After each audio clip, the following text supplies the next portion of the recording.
कपूर साहब के घर में आज बहुत चहल पहल थी। जिसको देखो वही कोई ना कोई काम करता दिखाई दे रहा था।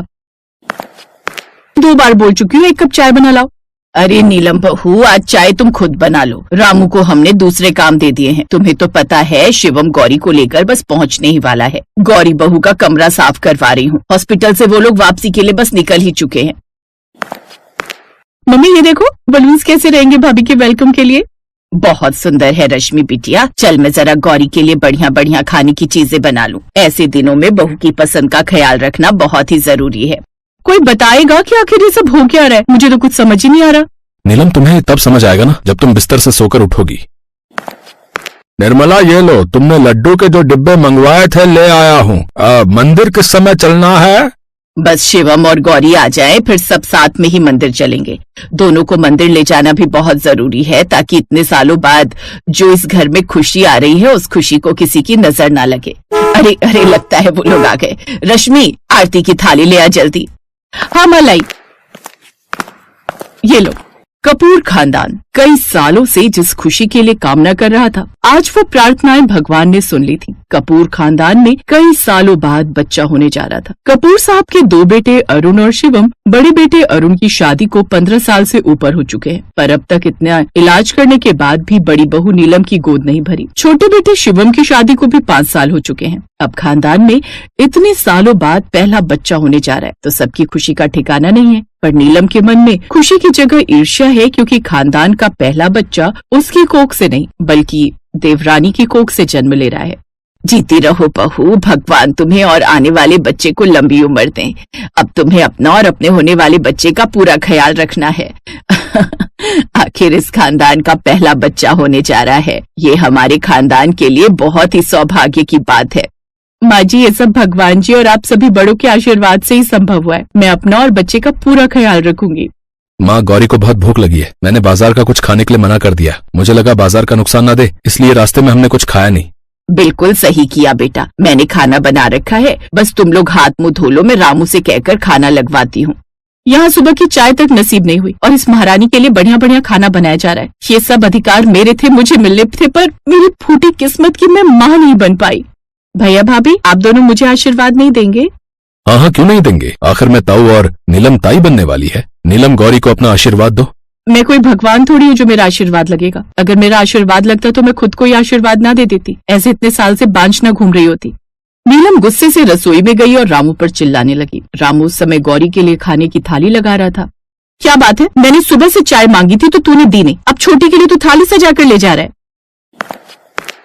मैंने रामू को बोला था गौरी के लिए खाना लगाने के लिए। मैं देख रही हूँ बहू, तुम सुबह से ही मुंह फुलाई घूम रही हो। तुमने गौरी को भी आशीर्वाद न देकर क्या क्या गलत बोला है, मैंने सब सुन लिया था। देखो बहू, बहुत सालों बाद इस घर में खुशी आई है, उस खुशी में कोई विघ्न मत डालना। गौरी को कोई भी तकलीफ हुई तो मेरे से बुरा कोई नहीं होगा।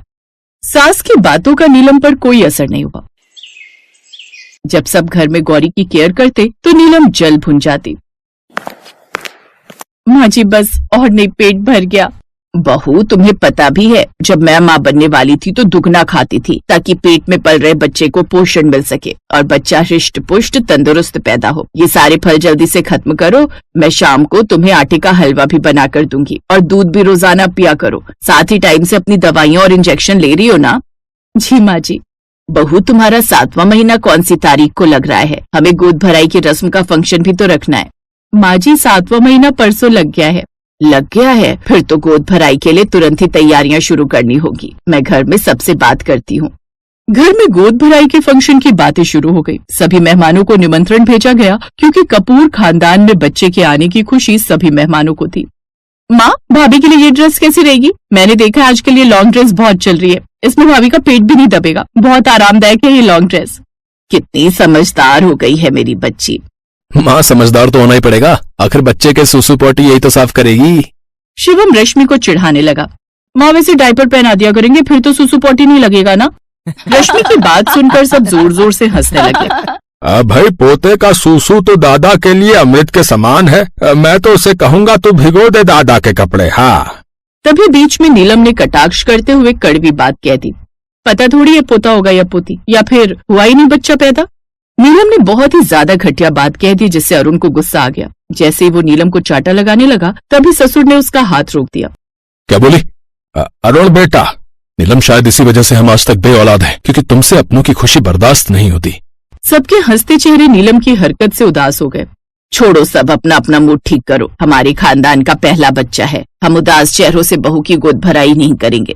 जिसके हिस्से में जो काम है सब निपटा लो। कल का दिन कपूर खानदान के लिए बहुत बड़ी खुशी का दिन है।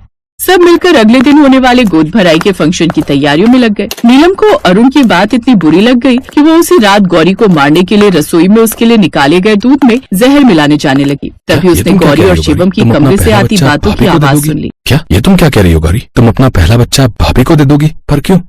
इसलिए क्योंकि भाभी इस घर की बड़ी बहू है। मैं जानती हूँ पिछले कई सालों से वो अपनी ममता को मन में दबाए इस घर में सबके ताने सुन रही हैं। वो बुरी नहीं है, उनके हालात उन्हें बुरा बना रहे हैं। खानदान का पहला बच्चा भाभी का होना चाहिए था, पर किस्मत में उनका अपना बच्चा नहीं लिखा। वो भी तो चाहती हैं कि कोई उन्हें माँ कहे, इसलिए मैंने सोच लिया है जैसे ही मेरा बच्चा होगा मैं भाभी की सूनी गोद में दे दूंगी। नीलम भाभी का बच्चा इस खानदान का पहला बच्चा कहलाएगा। नीलम के पैरों तले जमीन खिसक गई जब उसने गौरी की बातें सुनी। उसकी आंखों से आंसू बह गए। नीलम अपने कमरे में दौड़ती हुई गई और फूट फूट कर रोने लगी। उसकी सारी ईर्ष्या पश्चाताप के आंसुओं से धुल गई। अगला दिन नई खुशियां लेकर आया। नीलम का बदला बदला रूप देखकर घर में सब हैरान थे। खूब धूमधाम से गौरी की गोद भराई का फंक्शन मनाया गया और फिर वो दिन आ गया जिसका सभी को बेसब्री से इंतजार था। गौरी को बेटा पैदा हुआ। सब खुशी से नाचने झूमने लगे। माँ जी, मैं चाहती हूँ मैं अपना पहला बच्चा भाभी को दे दूँ। हाँ बहू, शिवम ने हम सभी को ये बात पहले ही बता दी थी। तुमने बिल्कुल सही फैसला लिया है, हमें तुम पर गर्व है। गौरी, क्या इस खानदान के पहले बच्चे को ताई उतना प्यार नहीं देगी? मैं इसकी ताई बनकर इसको प्यार नहीं दे सकती क्या? हाँ बिल्कुल सही बात है नीलम, तुम इसकी बड़ी माँ हो। ताई माँ बड़ी माँ ही तो होती है। बड़ी माँ? मैं इसकी बड़ी माँ हूँ। मेरा लाल, मेरा बच्चा। नीलम बच्चे को सीने से लगाकर खूब प्यार करने लगी। उसके बाद बच्चे के नामकरण पर गौरी ने पूरे टाइम बच्चे को नीलम की गोदी में दिया, उसकी बड़ी माँ की गोद में। नीलम और अरुण को शिवम और गौरी ने बड़ी माँ और बड़े पापा का ओहदा दिया। खानदान का पहला बच्चा अपनी बड़ी माँ और अपने बड़े पापा की गोद में था। गौरी के अपनेपन से आज पूरे कपूर खानदान में खुशियाँ चहक रही थी।